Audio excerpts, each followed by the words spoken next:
Bom dia, boa tarde, boa noite, amigos, colegas, povo da minha amada Porto Alegre, Brasil e mundo.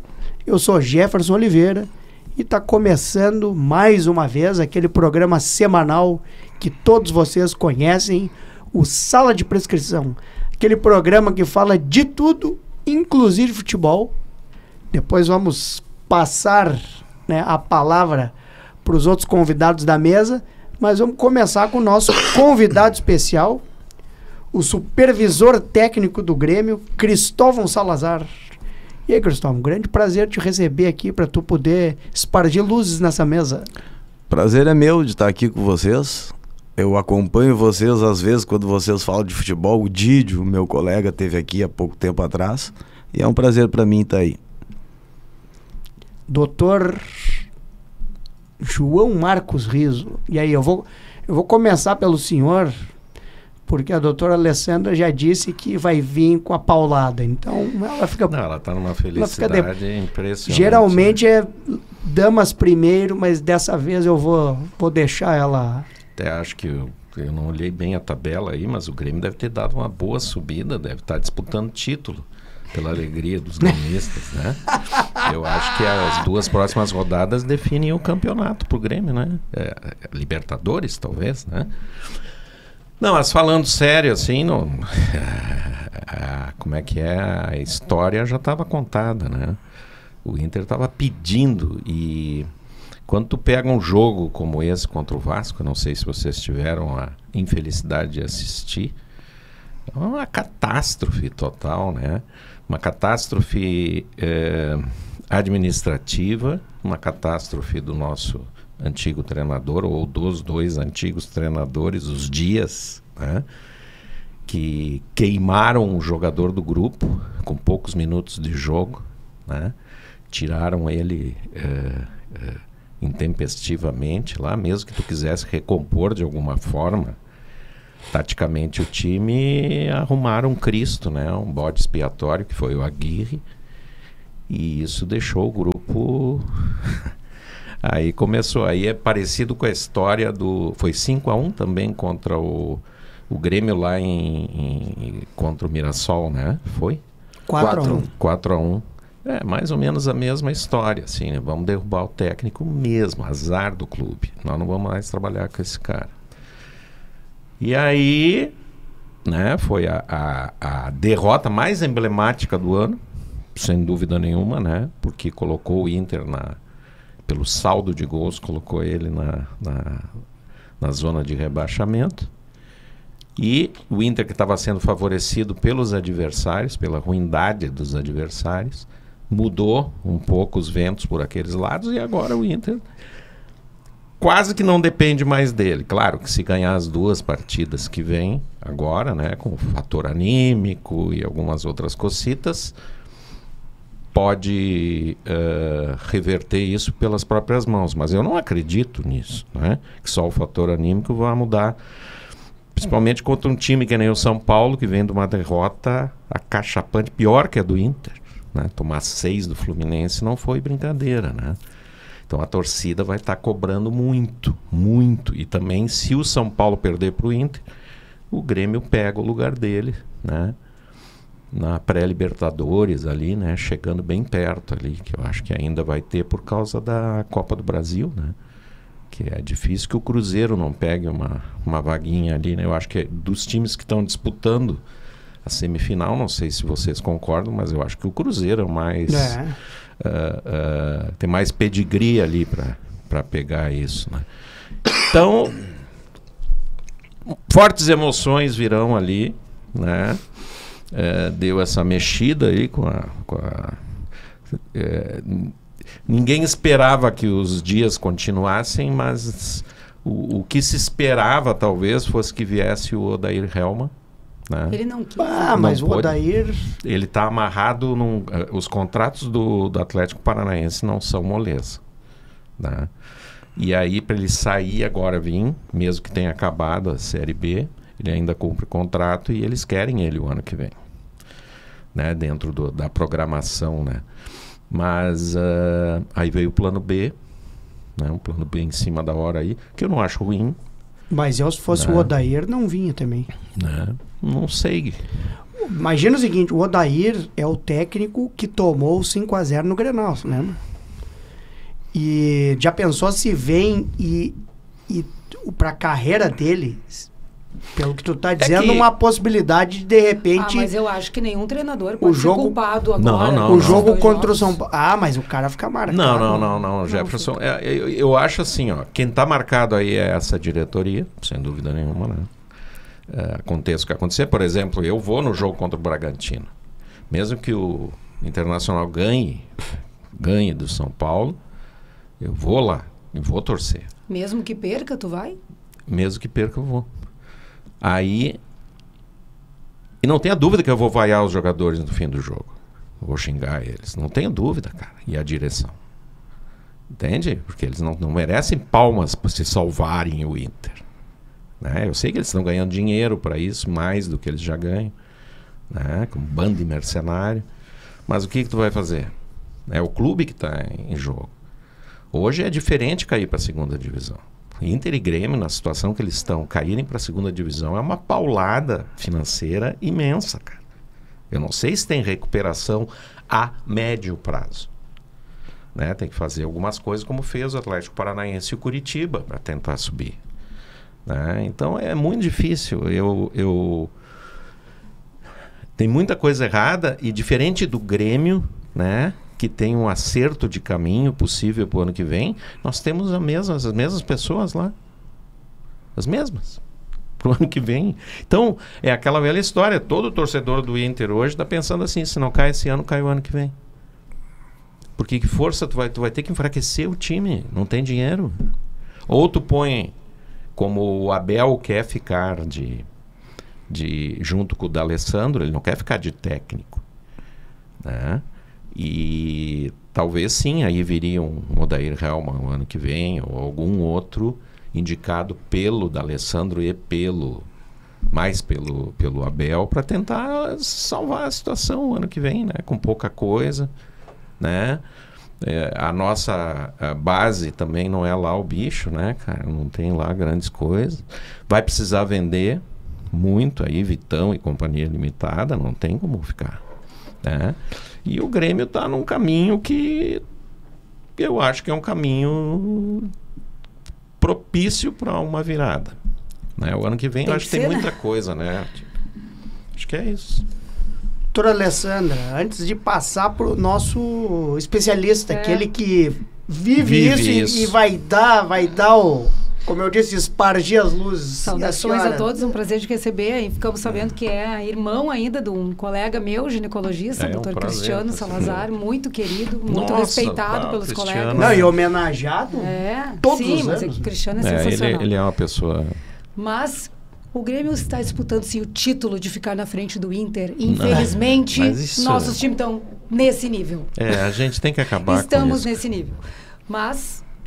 dentro das possibilidades que a gente tem, é isso, a gente está comemorando. Eu não quero ir para a pré-Libertadores. Eu quero ficar na minha insignificância da Sul-Americana, porque eu quero que o São Paulo ganhe do Internacional.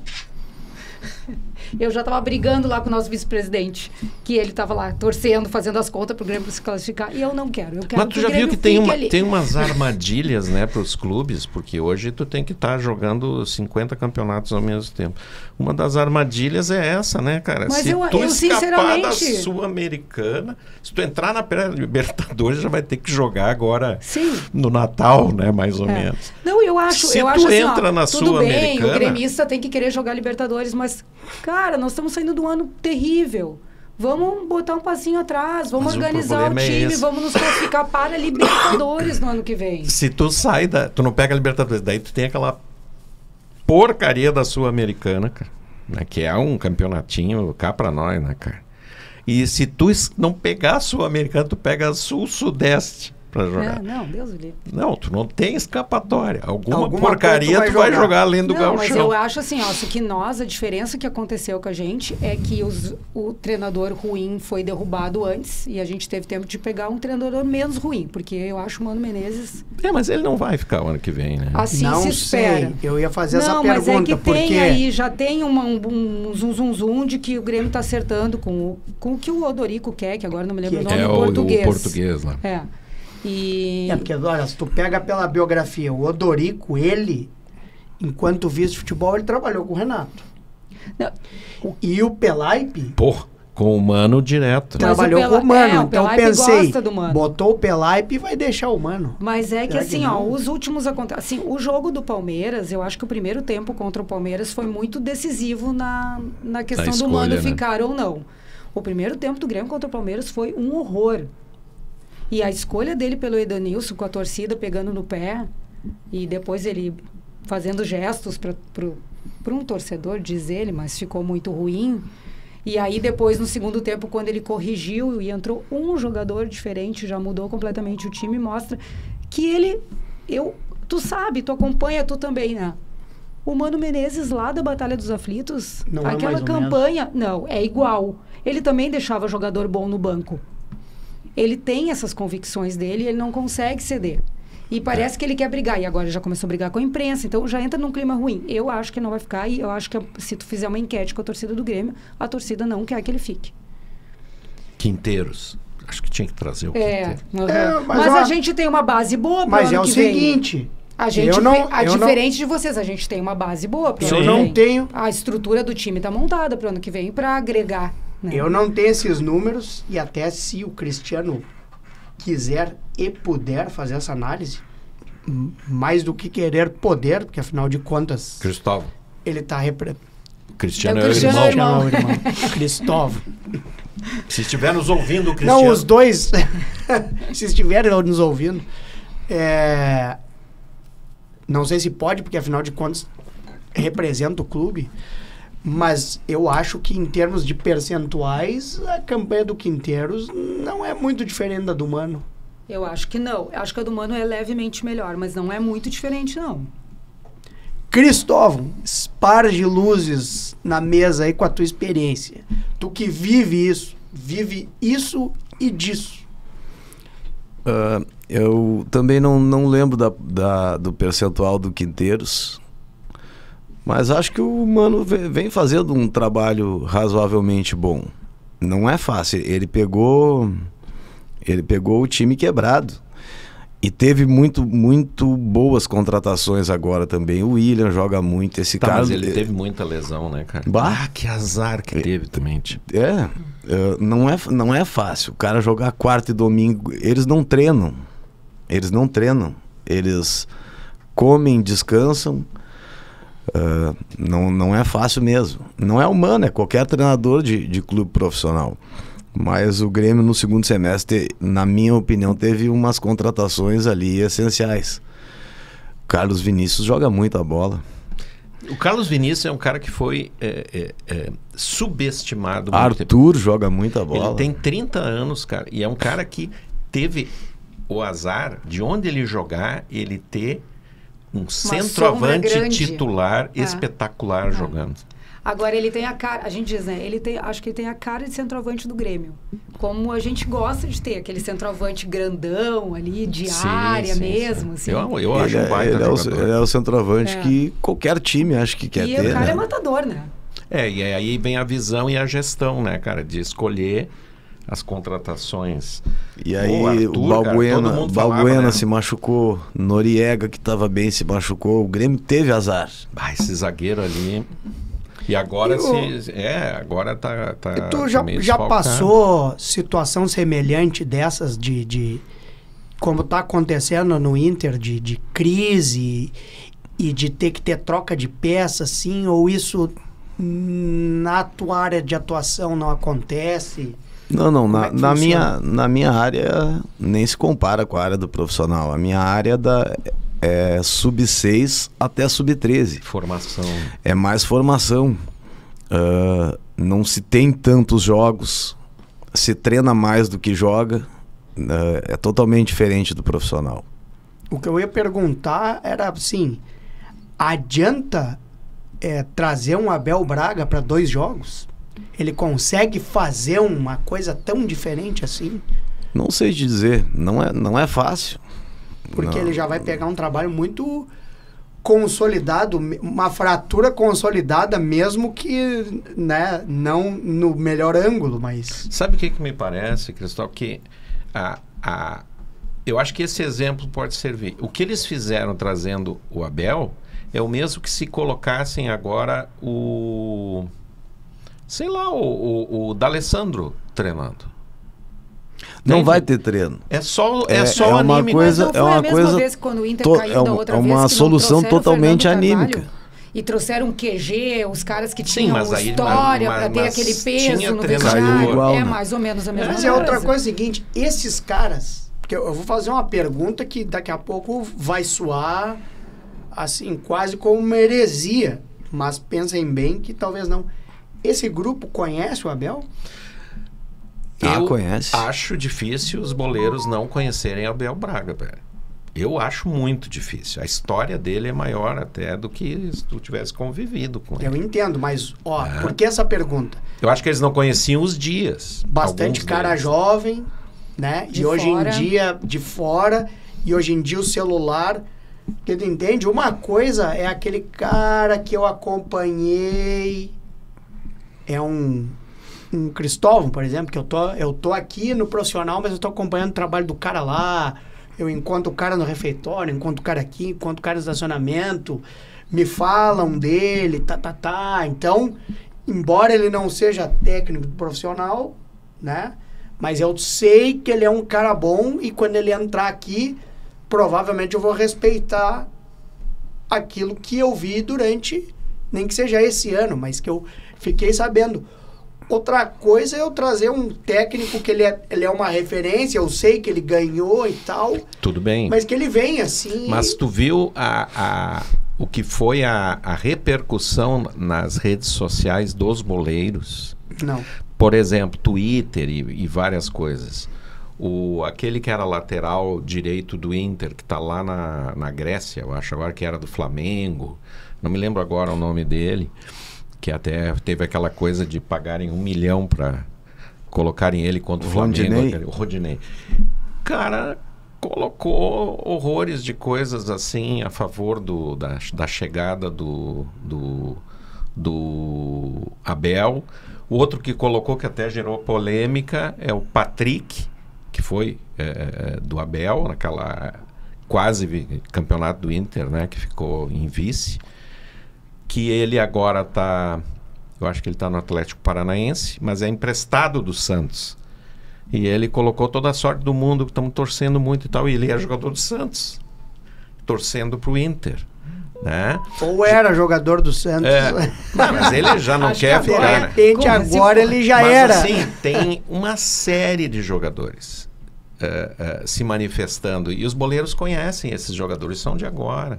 Rafael Sobes, um monte de gente se manifestando a favor disso pela idolatria do Abel. Mas tu acha que melhora o clima? Porque assim, o que a gente vê assim, da imprensa e falando que o clima, assim, que nem o D'Alessandro eles respeitam, que o D'Alessandro tem até apelidinhos.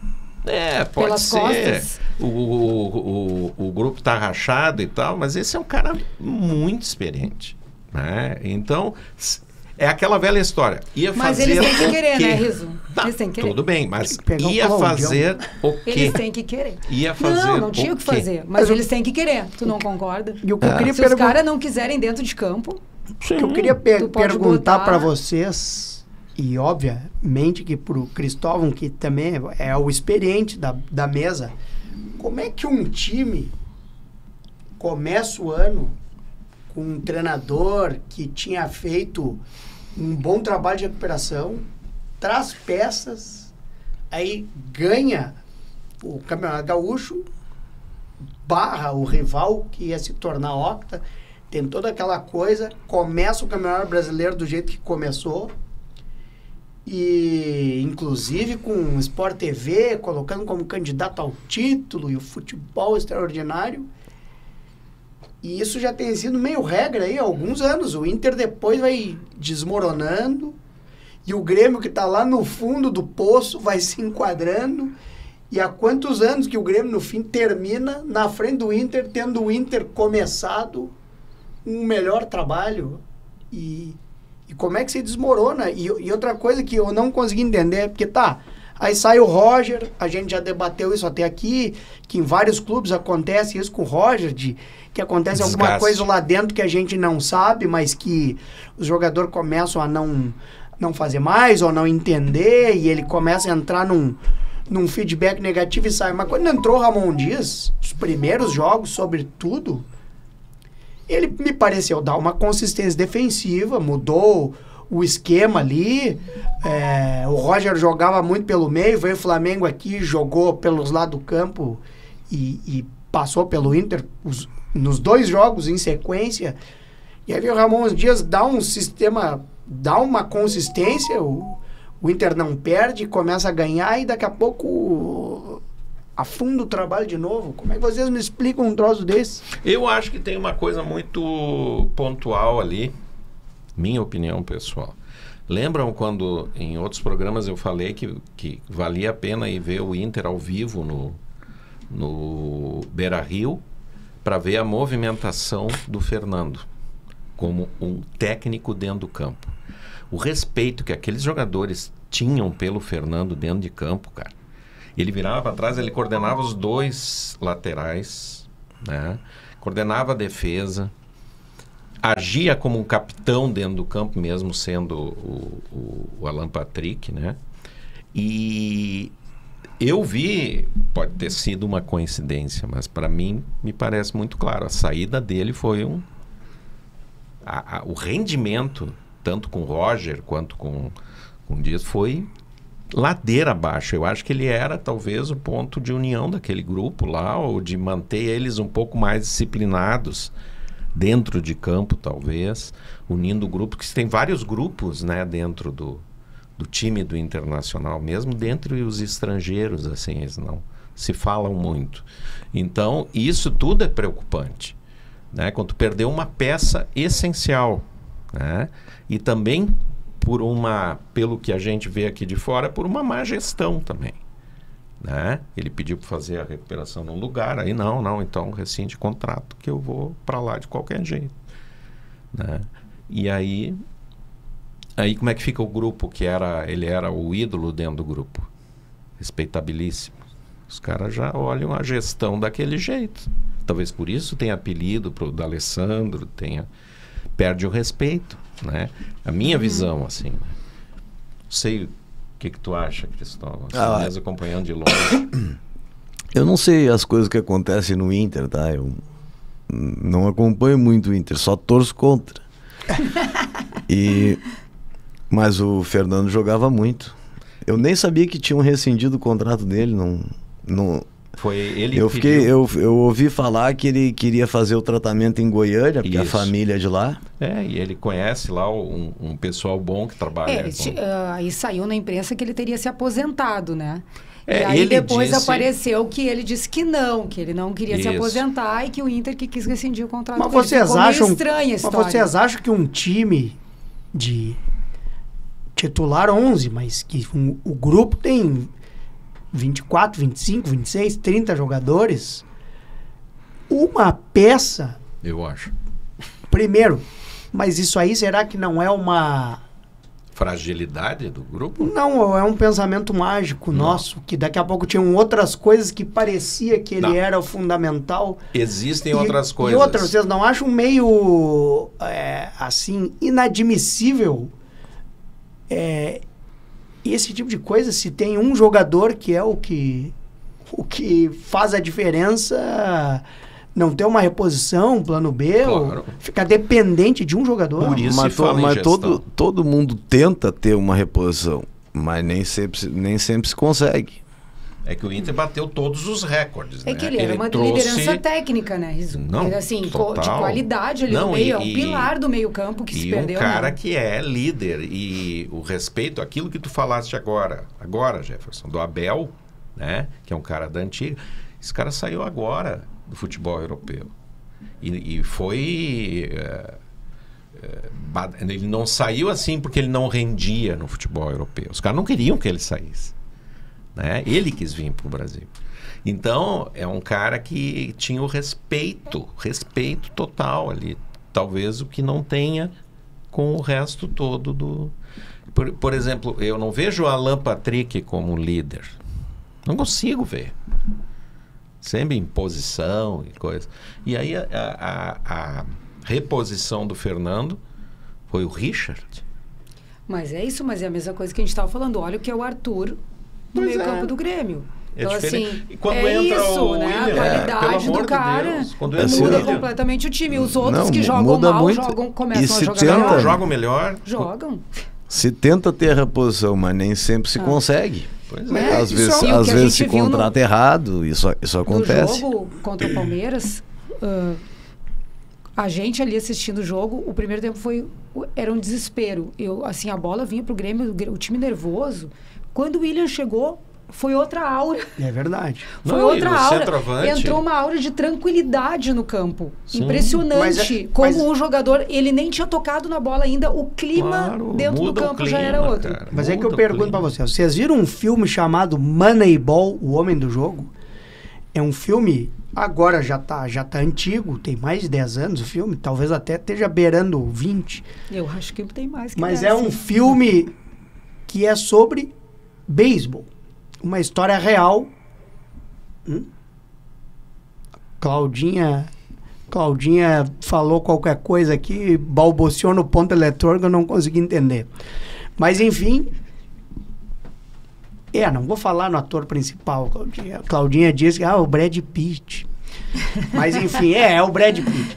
Mas é uma história real de um filme de beisebol que fez a sua primeira... Foi a primeira experiência da utilização da estatística para valer no rendimento do time. E era um time que estava lá atrás e foi vice-campeão. E o coordenador técnico, que é contratado, ele chega e o craque do time era um jogador que se chamava Giambi. E o coordenador chega e a primeira coisa que ele faz é vender o Giambi, porque primeiro pelo dinheiro, segundo porque o Giambi já queria sair mesmo, e isso tumultuava. E aí as pessoas vêm na reunião da comissão técnica, mas tu é louco, nosso único cara bom era o Giambi, tu mandou o cara embora. E ele diz, e essa é a pergunta que eu vou estender, ele diz assim, tudo bem, eu não consigo ter o Giambi, mas eu consigo recriar a função do Giambi com 3 outros jogadores que são fulano. E aí, mas esses caras são ruins. Não, mas eles são ruins no todo. Mas para o que dentro daquilo que eu tenho que jogar, esse aqui pega a bola assim, esse lança assim, e esses 3 em conjunto vão recriar para mim o que o craque fazia. Isso que eu fico pensando. Tudo bem, mas daqui a pouco não tem o Arthur, não tem o Fernando, mas e não tem soluções que em conjunto funcionem? Aí precisa do jockey, né? Aí precisa do treinador. Mas essas soluções sempre existem. Tanto é que tem jogador que dá certo num time e não dá certo no outro. Eu acho que o Cristóvão falou uma coisa fundamental antes, cara. Eles não têm tempo para treinar, cara. A gente já ouviu aqui convidados falando assim, não, mas jogador gosta de jogar, né? Tu quer ver o jogador treinando. Cara, tem que treinar. Tem que ter entrosamento. Não é pegar entrosamento jogando. Só jogando pega entrosamento. Sim, mas acabou o campeonato. Quando sim, olha o Grêmio lá tomando então, um assim, às vezes tu pensa nesse tipo de reposição, né? Coloca aqui, vem pra cá e tal, mas tu não treina. Tu tem que falar com o cara no avião, no hotel, dizer, olha, vamos fazer assim. Tá. E aí a gente entra num outro aspecto, que eu queria ver com o Cristóvão, como é que é essa avaliação, que a gente já falou várias vezes, cognição.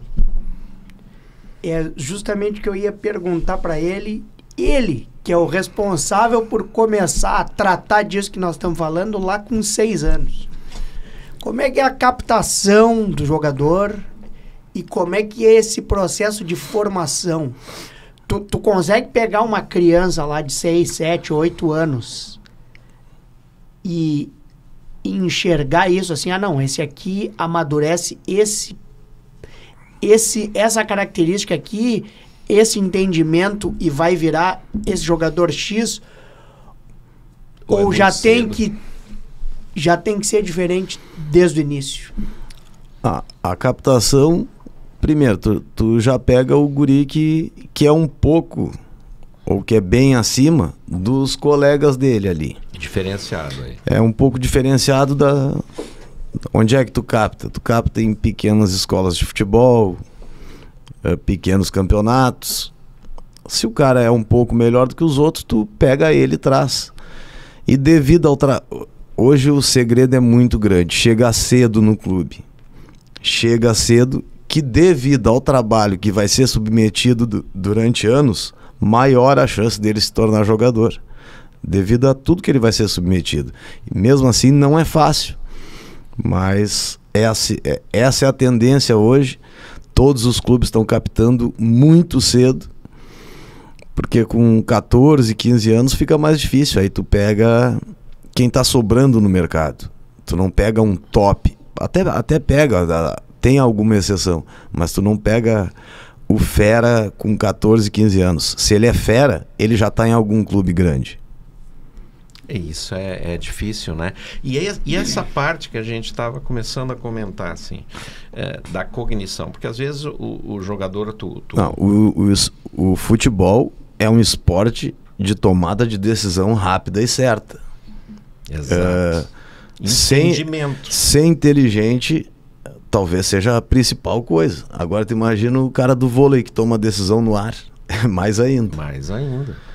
E aí o que a gente vê às vezes, já veio aqui também ex-treinadores conversar, o problema, a cognição do jogador, porque tu passa as informações de como tu quer, tu tem já até vamos dizer, a linguagem do boleiro, tu passa, mas o cara não consegue cumprir. Não, o jogador ele tem que ser inteligente, não tem outra saída. E vocês conseguem desenvolver isso? Desenvolver inteligência não é tão fácil, mas a gente pega jogadores com capacidade de aprendizagem boa. Boa. Entendeu? Isso é muito importante. Sim, mesmo com 6 aninhos. Tu já vê que o guri é esperto, tu conversa com ele. Esse é o nome, né? Esperto. O cara tem que ser... Tu conversa com ele, ele sabe sabe o que tá conversando, sabe aonde tá. Isso é... Cara, vocês não têm noção. Os jogadores de futebol, eles podem... Hoje não é mais assim, mas eles podem não ter estudo, não saber falar. Mas eles são pessoas inteligentíssimas. São pessoas inteligentes. É impressionante como isso que eu tô te falando é verdade. É interessante isso, né? Porque às vezes a gente vê em campo algumas coisas. Eles podem não saber ler porque não tiveram estrutura familiar e coisa, entendeu? Que a gente diz assim, mas é burro. Tem umas coisas que eles fazem que... Eu digo, mas é como tu falou, é a decisão do momento, né? O cara não pode... Por exemplo, hoje eu diria que falta 50% de neurônio no Borré. Que não é possível. Não, e o teu goleiro que entrou com bola e tudo, a bola que não tinha nem ângulo. Pois como diria mas o outro também já tinha entrado, eu acho que pode ser. Aí pode ser uma coisa do treinamento. Como diria o Campelo, Borré, eu sei te dizer o que é. Dos Santos Borré. Sabe o que acontece? O Borré está se redimindo com a torcida do Grêmio por aquele golzinho de mão que ele fez. Tá? Cara, exato. Enfim.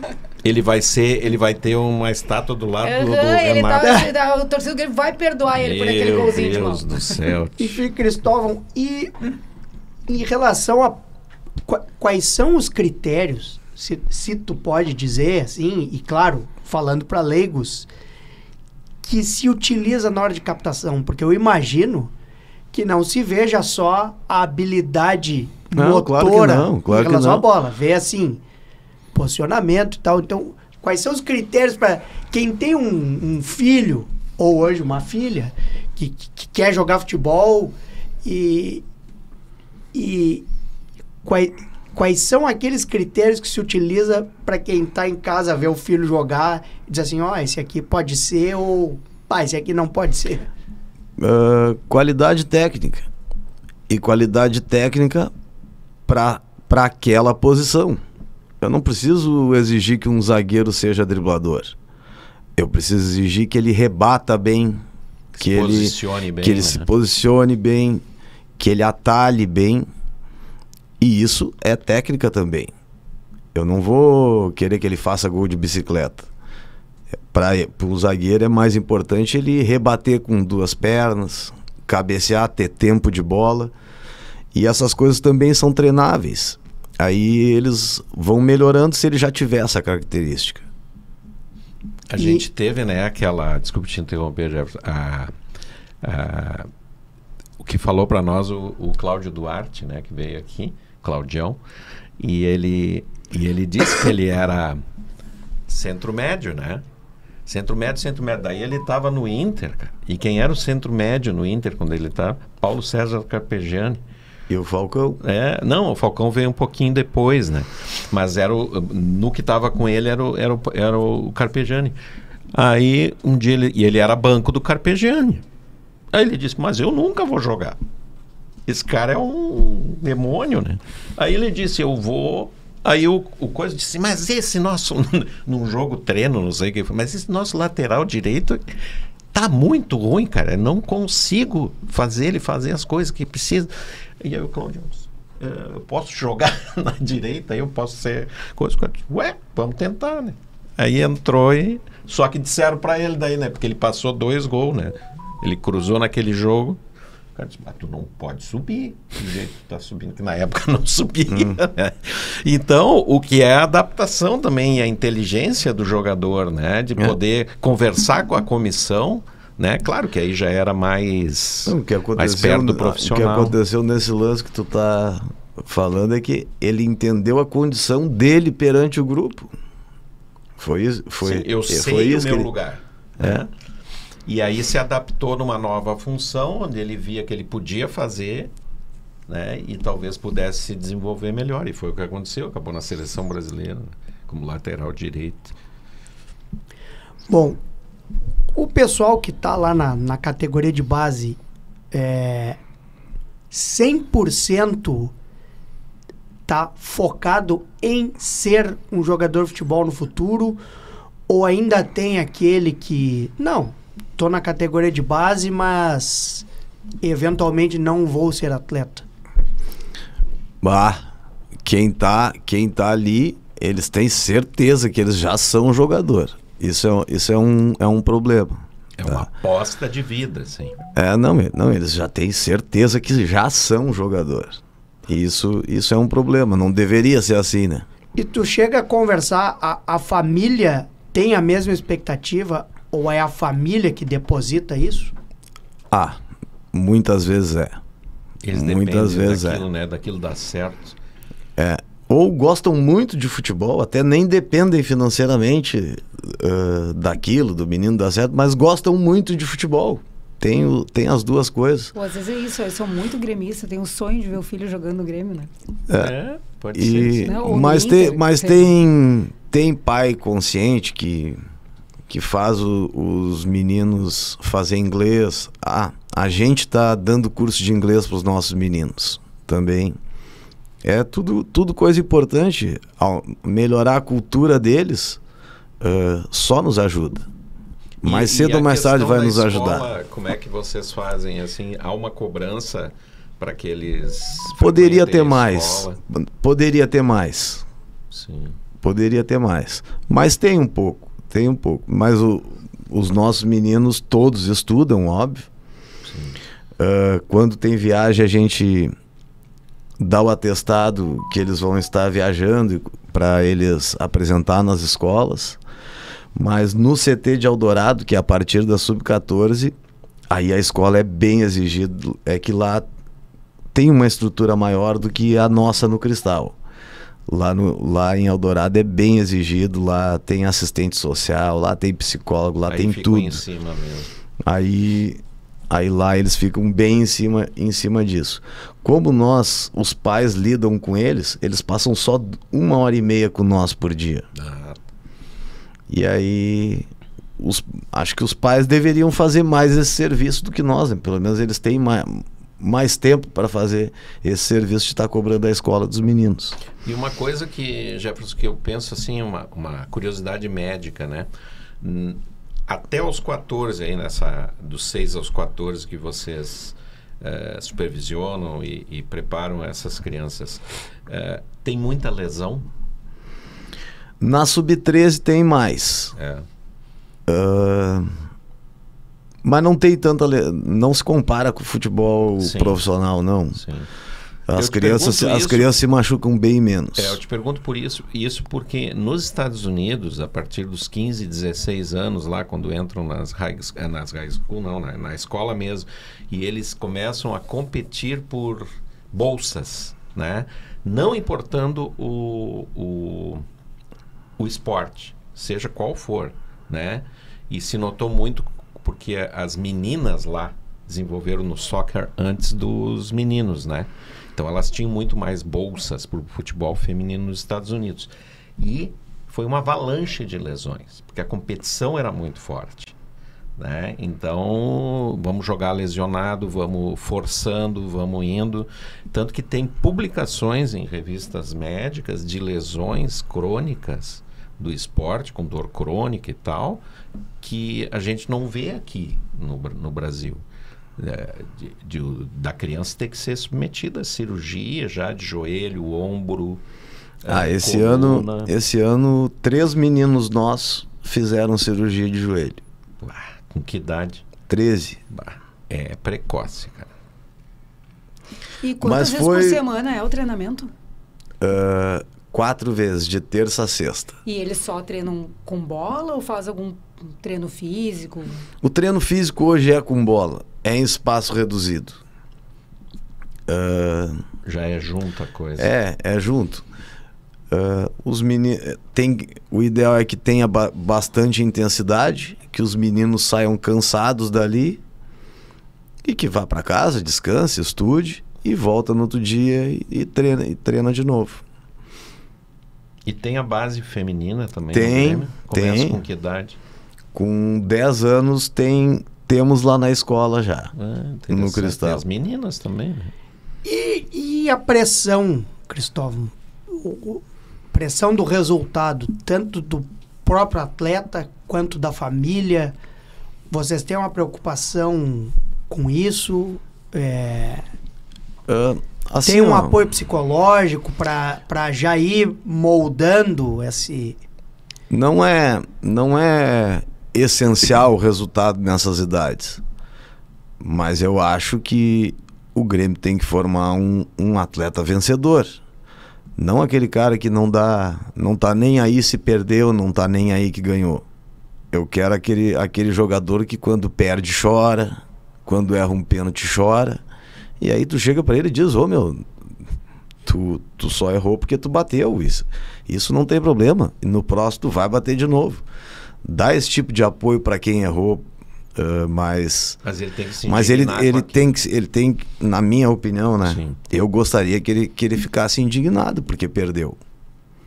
Esse é o tipo de jogador que o Grêmio busca no DNA. Mas o que se abate demais deve ter bastante, deve ter a média que deve ser o que faz uma reação normal a uma derrota ou uma falha, mas deve ter as duas pontas, aquele que não se preocupa nunca e aquele que se preocupa demais. E outra, no futebol se perde muito mais do que se ganha. Tem 20 times disputando o Campeonato Brasileiro. Só o Flamengo ou o Palmeiras vão ser campeão, só um. Os outros 19 vão perder. E qualquer idade é assim. E 4 vão cair. Não vai ser o Grêmio. Vão perder um pouco mais. Mas isso também acontece com crianças quando elas estudam música. E algumas vão, né, para ser músicos profissionais, e outros estão fazendo ali, mas, né, não são lá essas coisas.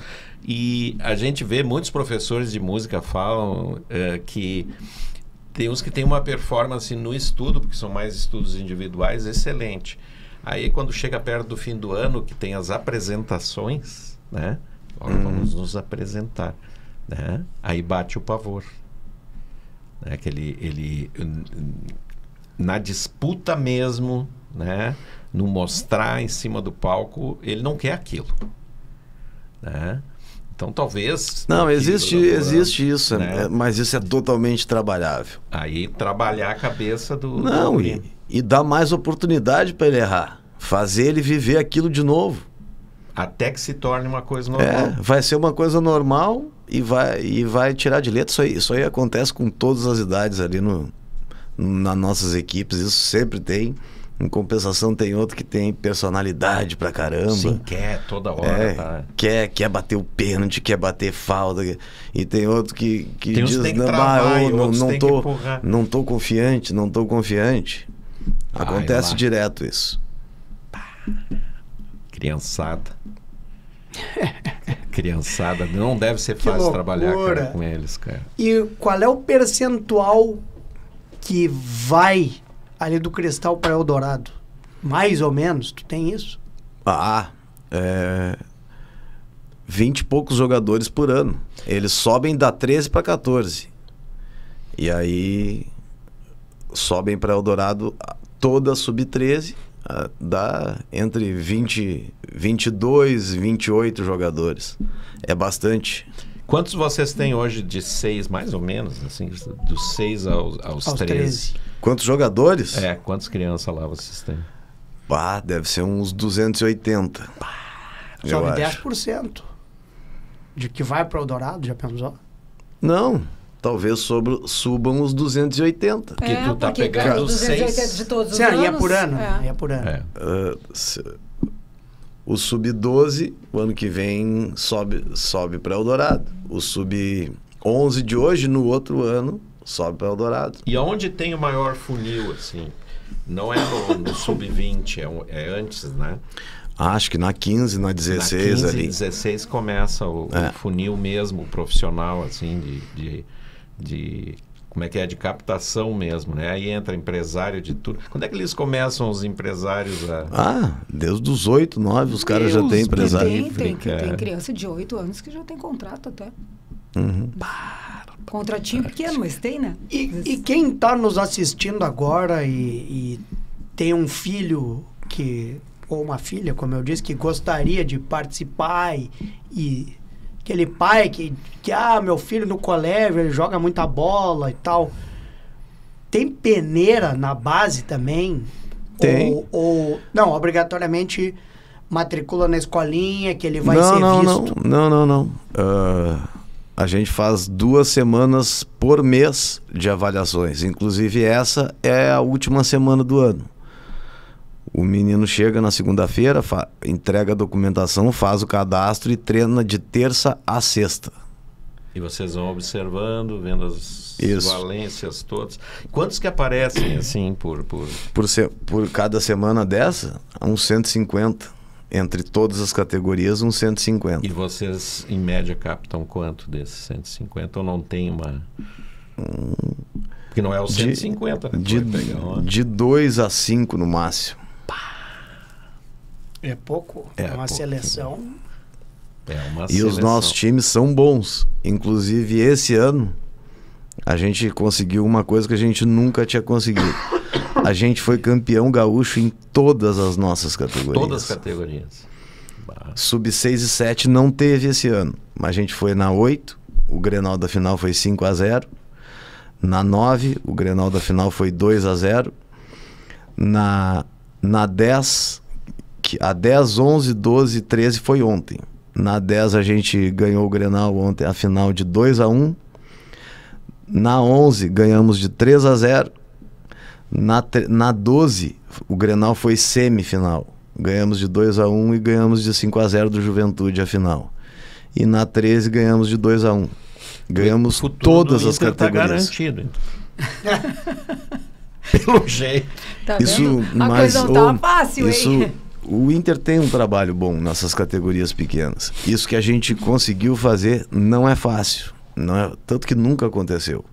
Foi a primeira vez na história que as categorias que eu e meus colegas ali somos responsáveis, Daniel Otto, que trabalha comigo, João Antônio, Álvaro, Everson, que é o diretor, Pela primeira vez a gente conseguiu o título em todas. Ah, que bacana. O João Antônio, nosso ex-lateral esquerdo. Não, volante que fez o gol da Copa do Brasil. Que fez o gol da Copa do Brasil, mas ele era lateral esquerdo. Não, volante. E o treinador da minha 13 é o Carlos Miguel. Olha só. O auxiliar da 12 é o China. Tu tá bem acompanhado. E pessoal, muito gente boa. Eu acho isso muito legal do Grêmio. Esse manter mas eu acho que os ídolos. O Inter também mas eu acho que o Inter também mantém. Eu acho muito legal. O Inter faz isso Bom, também e eu acho bacana. Quem está nos ouvindo daqui a pouco tem interesse em que o filho ou filha participe desse treinamento, se inscreve pelo site? Como é que é? Tem que entrar em contato com nós e consegue o telefone, é só entrar no site, ver o telefone, nos liga, a gente diz a data. Certo. Que se for muita gente na mesma data, e a gente bota essa pessoa para outra. Seguinte. Entendi. Mas é um vestibular, hein, cara? Pra medicina, assim. É muito mais difícil ser jogador do que ser médico. Porque medicina tu estuda, o jogador tem que ter talento. É todo, né? Cara, o jogador não tem direito de se machucar numa hora errada. Ele tem que passar por uma categoria de base que no mínimo uns 3, 4 treinadores gostem dele. Ele não pode se machucar numa sub-16 e ficar 1 ano e meio parado. Ele tá morto. Sim, entendeu? Não evolui, né? Não tem como. Bom, pessoal, infelizmente estamos chegando ao fim do nosso programa. Posso te dar mais um dado que é muito importante eu divulgar isso. Deve? Cara, esse ano, a quantidade de grenais das nossas categorias, da sub-7 até a 13, foram 29 grenais. Nós ganhamos 14, 8 empates e 7 derrotas. Nós ganhamos o dobro. Isso é a reação do riso lá. Isso é uma... Mostra que a gente está se esforçando muito. O trabalho tem sido bem feito, não adianta. Temos 8 títulos mundiais na Gold Cup. Isso é uma coisa que pouquíssima gente sabe. Só quem trabalha mesmo com o futebol sabe. A torcida não sabe disso. As categorias pequenas do Grêmio têm 8 títulos mundiais, sim. Cara, é muito, muito bacana esse trabalho, cara. E é o que vai levar ao futuro do futebol, né, cara? É isso, o futuro tá aí. Doutora Alessandra, suas considerações finais. Temos esperança, viu? Temos. Olha aí, ó. Muito. Né? De voltar à nossa grandeza histórica com essa base aí. Mas eu quero ressaltar, doutor Riso, eu vou torcer pro seu time ser rebaixado na terceira vaga de trás para frente, tá? Não, nem na primeira. Eu não tenho o que falar. Por quê? Porque eu faria o mesmo. Viu? Não adianta a gente ser hipócrita, né? Essa rivalidade é isso aí. A gente sabe que esse tipo de coisa, se perpetuar, por exemplo, se o Inter fica 3, 4 anos numa Série B, enfraquece o Grêmio. Eu acho. Eu não acho. Eu acho que eu tenho uma teoria toda minha. É minha. Toda tua. Toda minha. Que o ano de 2017 foi ótimo pro Grêmio, porque o Grêmio só se preocupou com ele mesmo. E é esse que eu acho que é o problema. A gente muitas vezes fica se contentando em estar apenas à frente um do outro. Por esse prisma, sim. Teve uma questão de que daí era uma obrigação ganhar, né? O gauchão. É isso. Era nós, conosco. Então, essa teoria é minha, tá? Então, eu não me importo que o Inter fique uns 3 anos lá na B. Não, mas não vai ficar. E pode cair para BC também. BC para BC. Não, porque tá o Caxias na C, eu não admito que outro gaúcho eu vou lhe ser sincero, eu não desejo que o Inter caia, porque eu acho que faz mal pro futebol. Tu é muito bonzinho. Não, eu sou bonzinho, né? Nós precisamos ter coisa aqui para falar, mas eu quero... gente fala deles na B. Mas eu quero que ele fique assim... quase caiu. Aí ano que vem quase cai de novo. Quase. Eu prefiro que ele fique assim. Sofrendo. Agônico. Sangrando. Respirando por aparelhos. Sangrando. Fica ali agônico, assim. Eu sei. Concordo. Porque daqui a pouco se cai pra B, o que vai acontecer? Muda tudo. Ah, não, Vai ser vamos super ter que legal. nos reestruturar. Então, tá bem assim, eu gostei. Esse ano foi Sempre bom. que caíram para B, Foi Inter bom. e Grêmio voltaram bem. Esse ano foi muito bom. Não que eu desejo acho que caia, né? Porque eu acho que agora a eu coisa acho tá que muito não, feia. eu acho que Eu não me tem que importo, cair. mas é que um acho aninho tem de que B eu ficar acho ali. bom, acho bom, acho bom. E essa direção, eu tenho certeza que, como uma frase que, inclusive, a primeira vez que eu ouvi cunhada foi no próprio Colorado, eu acho que o Inter pode... como é que é? Trocar sem trocar? Como é que é a frase? Mudar, da Záquia? sim. mudar não mudando. Mudar não mudando, eu acho que essa aí tem que ser a política do Colorado daqui pra frente. E vou te dizer uma coisa, ó. Tu sabe que eu sou ser Caxias antes de ser Caxias, antes de ser Colorado. E o que é ironia, eu passei o ano todo querendo que o meu time fosse para B, que era o Caxias. E agora torço. Olha aqui, ó, tu tá que nem Já eu que no meu time não ano. tá Mas o jogando, que Tu tá que nem meu eu. segundo time, eu não quero que vá Tu pra tá B. que nem eu no ano que eu fui lá num templo Eu budista desejei e tinha que tanto. fazer um desejo. E eu desejei que o time de azul ganhasse a Copa do Brasil. Ganhou o Cruzeiro. Pois é, Aí, ó. exatamente. Eu fiquei Pô. falando tanto da B o ano todo nesse programa, tanto da Viu? B, Vai que levar. o Caxias liderou a Série C. Tanto falei da B que agora vem. O que tu acha, Foi uma Cristóvão? pena eles não terem subido.